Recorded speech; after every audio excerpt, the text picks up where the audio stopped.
Assalamualaikum warahmatullahi wabarakatuh.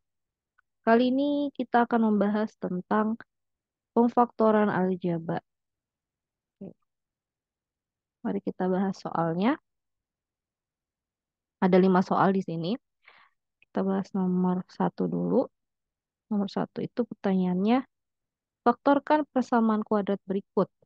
X kuadrat ditambah 7x ditambah 12. Oke, satu ya. X kuadrat ditambah 7x ditambah 12. Di sini biasanya disama dengan 0. Kalau mau difaktorin. Oh enggak, maaf. Enggak perlu deh. Boleh kayak gini aja. Oke. Pertama, kalau kita mau memfaktorkan persamaan kuadrat, kita siapkan dua kurungan dulu. Kayak gini. Tuh ya. Dua kurungan. Karena X-nya kuadrat, kita isi di kurungan pertama itu ada X. Di kurungan kedua itu X. Gitu. Terus ini yang belakang kita isi titik-titik dulu. Nanti kita isi angka dan nggak tahu angkanya berapa. Nah, dari mana kita tahu angkanya? Itu dari 12 dan 7. Ini 12 ya. Kalau 12 itu menentukan perkalian, kalau 7 itu penjumlahan. Jadi kita cari angka berapa yang kalau dikali itu hasilnya 12, kalau ditambah itu hasilnya 7. Tuh, biasanya saya nulisnya gini. 12 perkalian berapa, kalau ditambah hasilnya 7. Kita cari dulu tuh. 12 itu kan pertama ada 6 kali 2. Terus ada juga 3 kali 4. Kira-kira yang menghasilkan angka 7 itu yang mana? Yang 3 kali 4 dong. Kalau 6 tambah 2 kan 8. Berarti pakai 3 dan 4. Kita lihat udah bener belum? 3 tambah 4 itu sama dengan 7, benar. 3 kali 4 sama dengan 12. Oh, berarti kita isi di sini angkanya 3, di sini 4. Boleh kebalik kalau kamu mau ngisi 4 di sebelah sini, 3 di sini juga nggak apa-apa. Terus tanda di tengah-tengah ini apa? Sesuai sama tanda di perkaliannya. Kalau tiganya positif, empatnya positif, ya udah tulis aja plus 3 dan plus 4. Kayak gini. Udah selesai. Ini namanya pemfaktoran. Sampai sini ya. Namanya faktor. Saya kasih tanda. Nah, kalau di SMA akan ada yang namanya akar-akar. Akar-akar itu adalah lanjutan dari faktor. Jadi si X tambah 3 itu kita sama denganin 0. X tambah 4 juga kita sama denganin 0. Untuk mencari nilai X-nya gitu. Jadi X sama dengan 3 pindah ruas jadi min 3. Terus yang ini X-nya sama dengan 4-nya pindah ruas ke sini jadi min 4. Jadi jawabannya X sama dengan min 3 dan X sama dengan min 4. Ini kalau ditanya akar-akar persamaan kuadrat gitu. Tapi kalau yang ditanyakan faktor, ya udah sampai sini aja. Sampai yang kurung ini. X tambah 3 dan X tambah 4 gitu. Kalau di SMA biasanya sampai ini yang terakhir. X sama dengan min 3 dan X sama dengan min 4. Karena pertanyaannya biasanya disuruh mencari nilai dari X-nya itu dapat berapa gitu. Oke, lanjut kita kerjakan soal nomor 2. Nomor 2 itu faktorkan persamaan kuadrat berikut. X kuadrat dikurang 5X dikurang 14. Ini kita diperintahkannya faktor ya, tapi kita cari sampai akar-akar aja, sampai bawah gitu. Sama kayak tadi, siapkan dua kurungan ini, terus yang satu isi X, satu isi X juga. Terus kita cari yang perkaliannya itu minus 14, yang penjumlahannya minus 5. Ingat ya, tandanya jangan diabaikan. Kalau ada tanda minus, tanda plus, itu ikut sertakan ke dalam perhitungan. Nggak boleh ditinggalin gitu aja. Jadi minus 14 itu perkalian berapa kali berapa, yang kalau dijumlah hasilnya adalah minus 5. Nggak usah mikirin minusnya dulu, 14-nya dulu aja. 14 itu kan hasil perkalian 2 sama 7 ya. Udah itu aja gitu. 2 sama 7. Nah, terus untuk menghasilkan minus 5, berarti 2 dan 7 ini kan harus ada yang minus salah satu. Karena kalau dua-duanya positif, 2 tambah 7 kan 9 gitu. Salah satu harus ada yang minus. Kira-kira yang mana yang minus? Yang 7. Kenapa yang 7? Karena kalau mau hasilnya negatif, berarti yang negatif itu harus yang gede kan? Kalau mau sisanya hasil perhitungannya itu utang, berarti utangnya kan yang harus dibesarin gitu. Nilai 7-nya yang harus minus. Jadi 2 ditambah min 7. Punya utang 7 dibayar 2. Sisanya kan minus 5 gitu. Jadi angka yang kita pakai itu adalah si 2 dan 7 ini nih. 2 dan 7. Kita pindahin ke sini. Jadi plus 2 sama minus 7. Gini ya. Nah ini faktor. Kita lanjutin sampai akar. X tambah 2 sama dengan 0. Maka X sama dengan minus 2. Terus X min 7 sama dengan 0. Berarti X sama dengan 7. Ini. Selesai deh. Sebenarnya untuk nyari akar-akar juga nggak susah ya. Cuma disama dengan yang 0. Terus pindah ruas deh 2-nya. Gitu aja. Oke. Lanjut. Nomor 3. Jadi untuk pemfaktoran itu juga beda-beda tanda ya. Kayak nomor 1 ini kan positif dua-duanya nih. Ininya nih. Terus ini nomor 2 ini negatif duanya. Gitu. Cara pengerjaannya sama, cuman kalian memang harus teliti untuk ngelihat tandanya. Gitu. Oke, nomor 3. Faktorkan persamaan berikut. X kuadrat tambah 10x tambah 25 sama dengan ini sama kayak tadi. Kalau pemfaktoran selalu pakai dua kurung. Satu X, satu X. Berarti penjumlahannya penjumlahannya perkaliannya si ini 25 penjumlahannya 10. Cari angka yang kalau dikali hasilnya 25 kalau ditambah hasilnya 10. Ini gampang ya. 25 kan ya udah 5 kali 5 gitu. 5 kali 5 terus nggak ada yang minus juga. Jadi nggak usah dilihat lagi langsung aja 5 tambah 5 10 udah benar.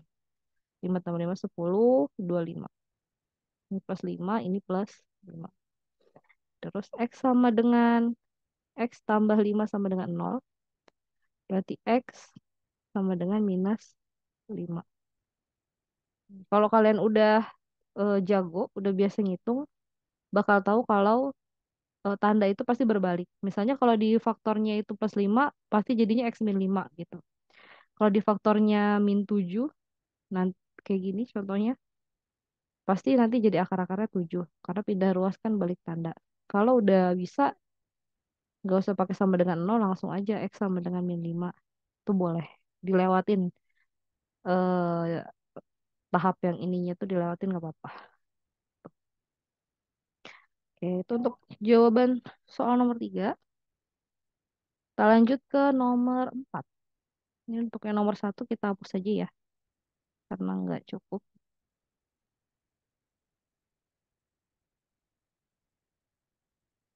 Nomor 4 itu faktorkan persamaan kuadrat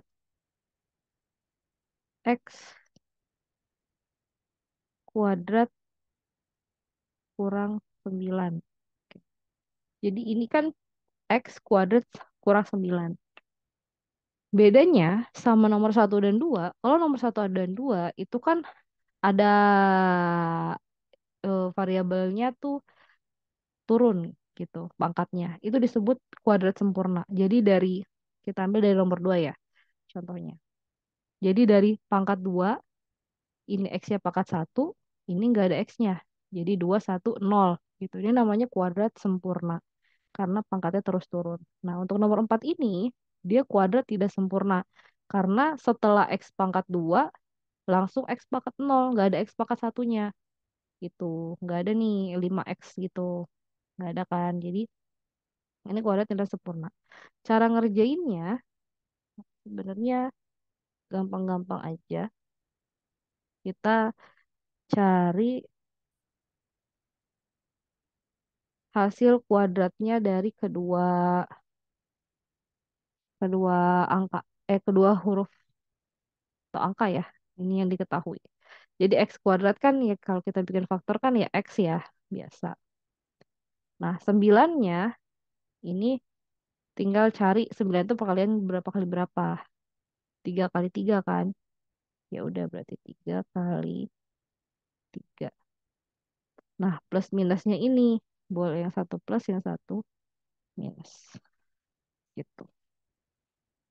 Jadinya akar-akarnya X sama dengan min 3 atau X sama dengan 3 gitu. Tandanya itu plus minus ya. Selalu plus minus. Sebenarnya ini sesuai sama konsep aljabar. Ada rumus aljabar, boleh dicatat. Siapa tahu nanti kepake.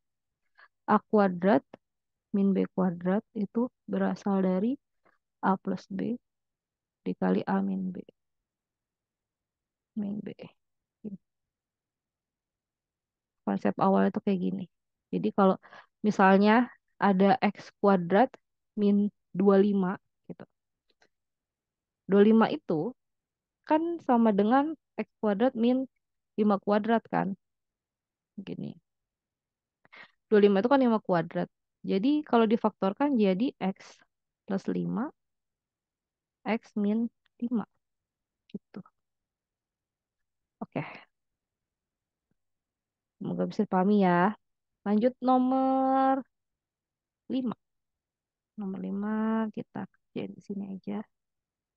Nomor 5 juga agak berbeda nih dari soal sebelumnya. Tipe soal pemfaktor itu banyak ya.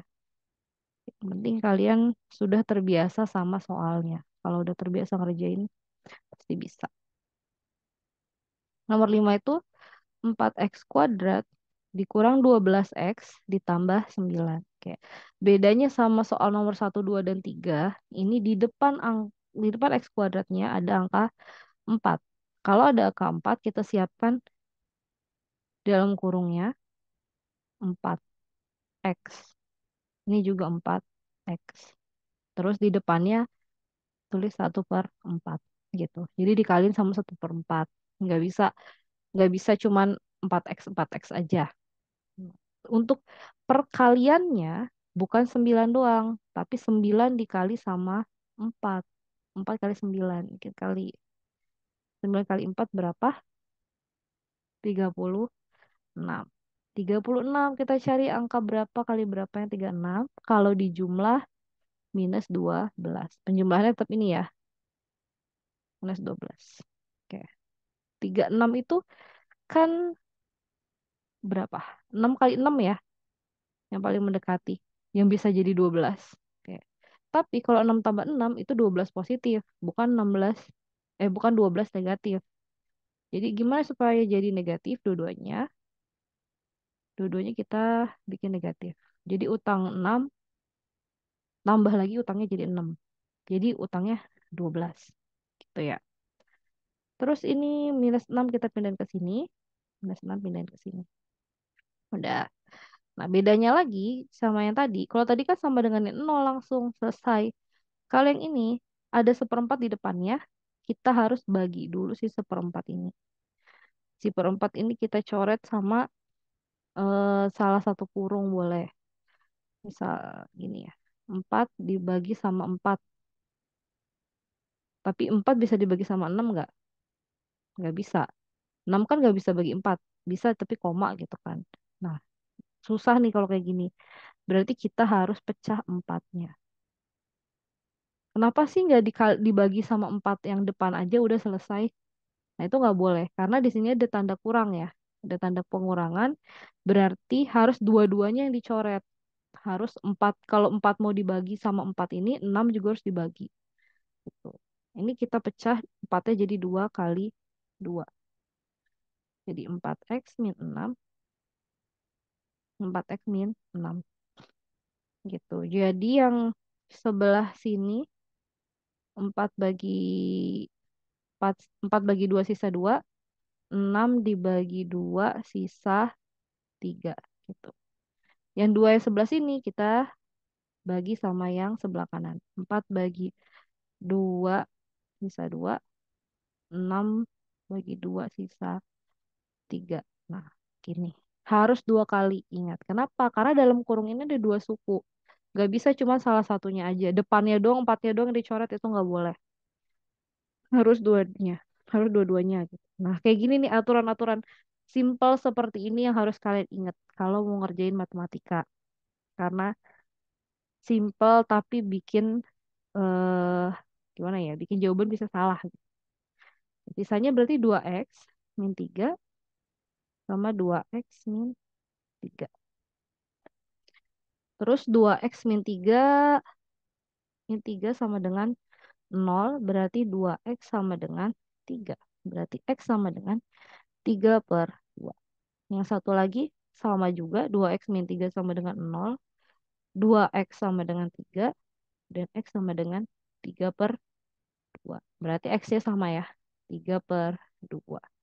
Gitu. Mungkin untuk nomor 5 boleh kalian ulang-ulang lagi buat supaya lebih paham atau bisa mengerjakan latihan soal. Ini saya ada beberapa latihan soal pemfaktoran. Bisa untuk dicoba dari soal 6, 7, 8, 9. Silakan dikerjakan di buku latihan. Dan sampai sini penjelasan saya tentang faktoran aljabar. Semoga bisa dipahami dengan baik. Jangan lupa di subscribe channel YouTube-nya dan di like videonya. Terima kasih. Wassalamualaikum warahmatullahi wabarakatuh.